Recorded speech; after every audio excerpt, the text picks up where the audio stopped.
ఒక తెలిసిన జ్ఞాని ఏమని చెప్పారంటే, ఈ జగత్తును ఒక వ్యాయామశాలగా భావించండి. ఈ ప్రపంచమే ఒక జిమ్.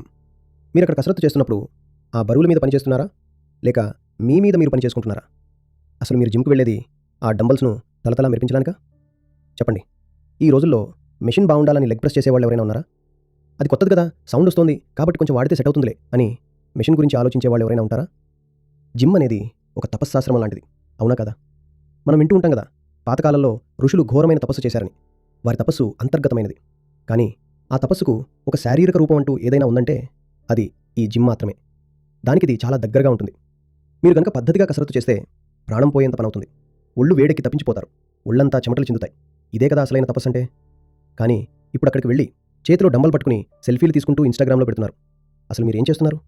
మీరక్కడ శరీరాన్ని చెక్కుతున్నారా? లేక జిమ్‌ను ఒక భోగ వస్తువులా వాడుకుంటున్నారా? కనీసం 4 రెప్స్ కూడా కొట్టకముందే వీడియోలు తీయించుకుంటున్నారు. నిజానికి జిమ్‌కు వెళ్ళేది శరీరం ఒక క్రమ పద్ధతిలో దృఢంగా తయారవ్వటానికి కదా! ఒక శిల్పి తన చేతిలో ఉలి మరియు సుత్తి పట్టుకుని ఆ రాతిని ఎలాగైతే చెక్కుతాడో అలా మీ కండరాలను, మీ మాంసాన్ని ఒక ఆకృతిలోకి తీసుకురావాలి. అందుకే కదా మీరు అక్కడికి వెళ్ళేది. కాబట్టి మీరు మీ జీవితానికి ఒక గొప్ప శిల్పిలా మారాలి. మిమ్మల్ని మీరు అత్యంత కళాత్మకంగా, ఒక కవిత్వమంత అందంగా, పూర్తి ఏకాగ్రతతో, ఎంతో సూక్ష్మంగా మరియు అద్భుతంగా తీర్చిదిద్దుకోవాలి. నిరంతరం మలుచుకోవాలి. ఈ జగత్తు అనే వ్యాయామశాల యొక్క అసలైన ఉద్దేశం కూడా ఇదే. నిరంతరం మిమ్మల్ని మీరు చెక్కుకుంటూనే ఉండండి.